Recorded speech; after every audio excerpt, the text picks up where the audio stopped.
স্বাগতম career booster একাডেমিতে। সরকারি চাকরিজীবীদের জন্য এখানে থাকছে নবম পে স্কেলের সর্বশেষ ও নির্ভরযোগ্য আপডেট। সর্বশেষ আপডেটগুলো নিয়মিত পেতে এখনই লাইক দিন, কমেন্টে আপনার মতামত জানান এবং সাবস্ক্রাইব করুন ক্যারিয়ার বুস্টার একাডেমিতে। দুর্গম গিরিকান্তর মরু দুস্তর পারাবার হে, লঙ্ঘিত হবে রাত্রি নিশীথে যাত্রীরা হুঁশিয়ার হে। আমি বাদিউল কবির মাঠে নামবো, ৪৪ ধারা ভেঙে আমি বাদামতলায় মহাসমাবেশের ডাক দেব। যারা দাবি চায়, যারা পে কমিশন চায়, তারা আমার সাথে আসবে, আর যারা চায় না তারা ঘরে বসে থাকবে। আন্দোলন সংগ্রামের কর্মসূচি দেওয়ার আগে একটা প্রস্তুতি, মিটিং এর আগে সিটিং। আমি সচিবালয়ে মহাসমাবেশ ডাকার আগে এরকম ১৫টা মিটিং ডাকছি। ১৫টা মিটিং ডাকিয়ে আমি একেবারে মজবুত ২৫০ লোকের আগে সেট করেছি। আমি যদি পুলিশে যদি পাশায় বাইরে হয়, তোরা কি দৌড় মারবি না আমার সাথে থাকবি? তো এরা বলে একবারে শপথ নিয়েছে আমার হাত ধরে, যে পুলিশ যদি আমাদের বুকে গুলি চালায়, আমি যদি ফায়ার করে, আমরা তোমার পাশ ছাড়া এক কদম আমরা যাবো না, এক কদম এক বিন্দু বিসর্গ আমরা সরে দাঁড়াবো না।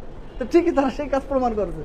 আপনাদেরকে নিয়ে আমি কর্মচারীদের নিয়ে একটা মাঠে নামাই দিলাম। ধরেন সারা বাংলাদেশের কর্মচারীদের ডাক দিলাম। ধরেন ন্যূনতম ১ লাখ কর্মচারী আসলো, তাদের থাকার একটা ব্যবস্থা, একবেলা খাওয়ানোর ব্যবস্থা, এরপরে টয়লেট মাইলের অনেক ঝামেলা আছে। শুধু কর্মচারীদের সব ডাকিয়ে নিয়ে মাঠে নামাই দিলাম, আর সব এসে গেল, আমি ফাঁকতালে কাটিয়ে পড়লাম। হইলো এই যে ওয়ারেদ ভাই সংগঠনে ওই দিন কিন্তু সফল একটা প্রোগ্রাম হয়েছে, হান্নান ভাই ছিলেন। প্রোগ্রামটা কিন্তু খুবই সফল হয়েছে, কিন্তু মাঝখানে তো ডিসিপ্লিন ব্রেক, আর এই বেগুলো তাড়িয়ে তুড়ে সবগুলো একবার একটা সাইজ করে নিয়েছে। ওয়ারেদ ভাই বলতে যে আপনার আরিফ না থাকলে তাদের দেখা জায়গায় পড়ে গেছিলাম আদিল ভাই। আরে এরকম সবাইকে আরিফের ভূমিকা পালন করতে হবে। আপনার ভূমিকা পালন করবেন, আপনারা যদি ওরকম ভূমিকা পালন করেন তাহলে আমি কর্মসূচির দিকে যাবো। শোনেন, একবারে হাই অ্যান্টিবায়োটিক দিয়া এটা কোনো ডাক্তারের কাজ না। কি বলেন? আগে নর্মাল অভিশনে ছোটোখাটো ওষুধ দিয়ে একটা অবস্থানে সবনিয়ে পর রাখতে হবে, এরপরে হাই অ্যান্টিবায়োটিক। যদি আগে হাই অ্যান্টিবায়োটিক, তাহলে এটা রিয়াকশনের রুগী মারাও যেতে পারে। কুরামিন দেয় কখন? একবারে শেষ সময়। আপনি যদি প্রথম স্তরে কুরামিন দিয়ে দেন, তাহলে কি হলো বলেন? রুগী মারা যাওয়ার সম্ভাবনা বেশি। হ্যাঁ, দাবি আদায় হচ্ছে, দাবি ধ্বংস হয়ে যাবে। এখন ওয়ারেদ ভাই, হান্নান ভাই, আপনার শোনেন, আমি মনে করি এই মজলিসে বা এই সমাবেশে যারা আছেন সবাই আমার চেয়ে বেশি বুদ্ধিমান, আমি সেটা মনে করি।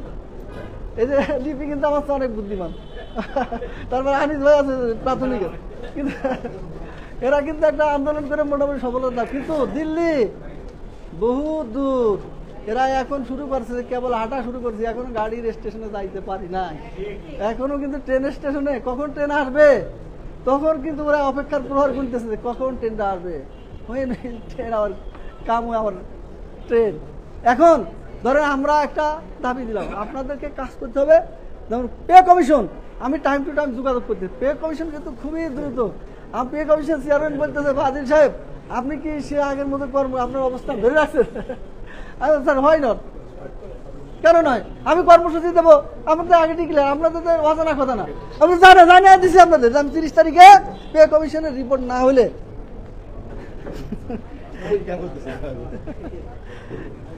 আচ্ছা সংক্ষেপ করতে বলতেছে, সংক্ষেপ করে দিচ্ছি, শেষ করে দিচ্ছি। পে কমিশনের রিপোর্ট না দিলে আমি আন্দোলন তো ডাক দেবই, এটা তো স্যার জানা কথা। এটা আর আমার দাবি থেকে অর্ডার।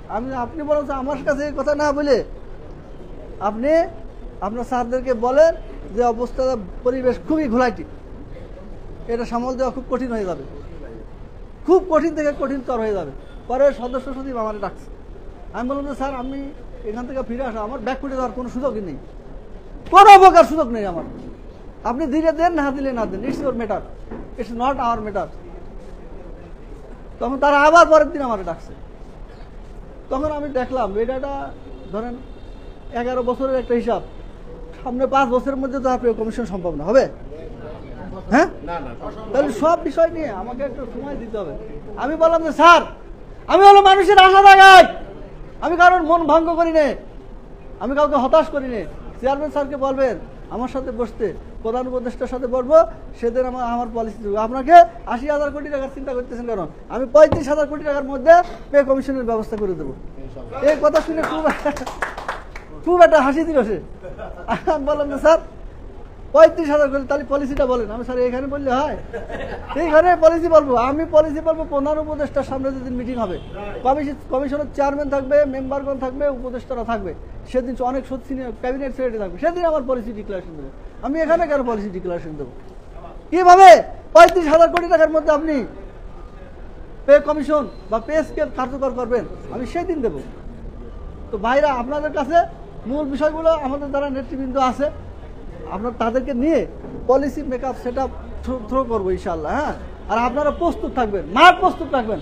আমরা চাচ্ছি যে 26 তারিখ, কি বুধবার না, 26 তারিখে আমরা মিডিয়ার সামনে একটা ব্যাপক কভারেজ দেবো। আপনারা কি ওই দিন অর্ধেক অফিস করে সবাই ছুটে আসতে পারবেন প্রেস ক্লাবের দিকে? পারবেন তো ইনশাআল্লাহ? ওই দিন, ওই 2-3 দিন আগে কিন্তু আমাদের মাহমুদ, ওয়ারেস ভাই, হান্নান ভাই, এই যা জহিরুল ভাই সহ যারা আছে, 30 জন লোক 3 দিন আমার সাথে পরিশ্রম করতে হবে। 30 জন লোক আমার সাথে সময় দেবেন, দেখবেন যে 30 তারিখের আগেই ঠেলাকা নাম বাবা দিহায়, আর জ্যাঠাকা নাম কাহাওয়াতি হায়, জ্যাঠাকে দেখাই দেবো সেদিন। আপনারা 26 তারিখের জন্য প্রস্তুতি নেন ইনশাআল্লাহ। প্রত্যেকটা এলাকায়, প্রত্যেকটা কর্মচারী সংগঠন, ভাই দেখেন, যদি কেউ নিচু হয় তার সম্মান কমে না। আমি সচিবালয় থেকে বাইরে আসছি, আপনারা কি আমাকে অপমান করে খেতে দিবেন?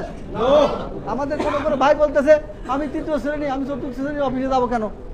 এটা শোনেন, আন্দোলন সংগঠনের কর্মচারী, পুলিশের লোকেরা যখন পোশাক খোলে আমার মতো সাধারণ কর্মচারী, কি বলেন? আর্মির লোকেরা ইউনিফর্ম খুললে পরে আমার মতো সাধারণ কর্মচারী। ঘরে যখন ফেরবো 5টার পরে, ওই গ্রেড 1 আর 20 গ্রেড, এটার মধ্যে কোনো ব্যবধান নেই, কি বলেন? আমি যদি অহংকার করি, গরিমা করে, আর আমি সচিবালয়ের নেতৃত্ব করি, আমি বাইরের সংগঠন, তাহলে হলো না? আমি 4র্থ শ্রেণী, তাতে কি আমার যে এখনো সেক্টর কর্পোরেশন, তার সাথে আমি মিশে কাজ করি। আরে ভাই, আমি একটু ছোট হই, যে ছোট হয় আল্লাহ তাকে বড় করে। আপনি 3য় শ্রেণী আছেন, তাতে কি ভাই? অহংকার গরিমার দরকার কি? বরঞ্চ আপনার মর্যাদা, আপনার রাইট প্রতিষ্ঠিত হবে যদি আপনি ছোট হয়ে সবার সাথে মিশে এদেরকে নিয়ে কাজ করেন। ভাই, অহংকার, বিদ্বেষ, এগুলো আমরা ভুলে যাবো। আমরা একজন আরেকজনের প্রতি বিদ্বেষ পোষণ করবো না, ছোট মনে করবো না, অপমান করবো না। ভাই, আমার বিপক্ষে কথা বলছেন ভালো, আমি ধৈর্য ধরে শুনবো, কিন্তু আমি উত্তেজিত হব না, কখনো উত্তেজিত হব না। অন্যের প্রতি আমি অশ্রদ্ধা প্রদর্শন করবো না। হতে পারে আমার মতের বিপরীত, তাকে শ্রদ্ধা দেখাবো। তো আগামী বুধবার 26 তারিখ আমরা কিভাবে হাজির হব, ওয়ারেস ভাই বলবেন, আর আমি শুধু তারিখটা আপনাদেরকে জানাই দিলাম। আর এটা পলিসি টলিসি সব হান্নান ভাই, মাহমুদুল, তারপরে ওয়ারেস ভাই, তারা আপনাদেরকে মানে বিস্তারিত বলবে। হয়তো এখন ওয়ারেস ভাই 1-2 মিনিটের মধ্যে আপনাদেরকে কিভাবে আমরা হাজির হব সেটা জানিয়ে শেষ করবেন। জি, ধন্যবাদ সবাইকে। আসসালামু আলাইকুম।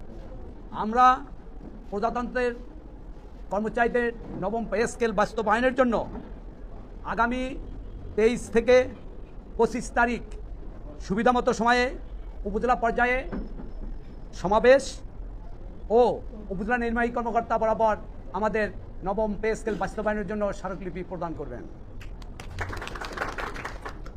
সম্মানিত সুধী, আগামী 26 থেকে 30 তারিখ সুবিধাজনক সময়ে প্রতি জেলায় ও দপ্তর, অধিদপ্তর, পরিদপ্তর এবং জেলা প্রশাসকের মাধ্যমে সমাবেশ শেষে জেলা প্রশাসকের মাধ্যমে প্রধান উপদেষ্টা বরাবর আমাদের নবম পে স্কেল বাস্তবায়নের জন্য স্মারকলিপি পেশ করবেন।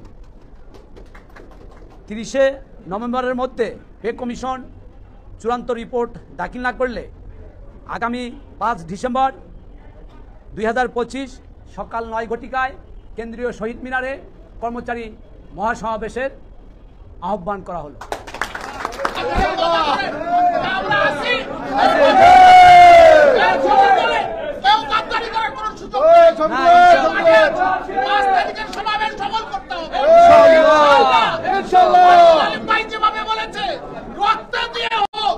আমরা কি সবাই থাকবো? Bangladesh bank sector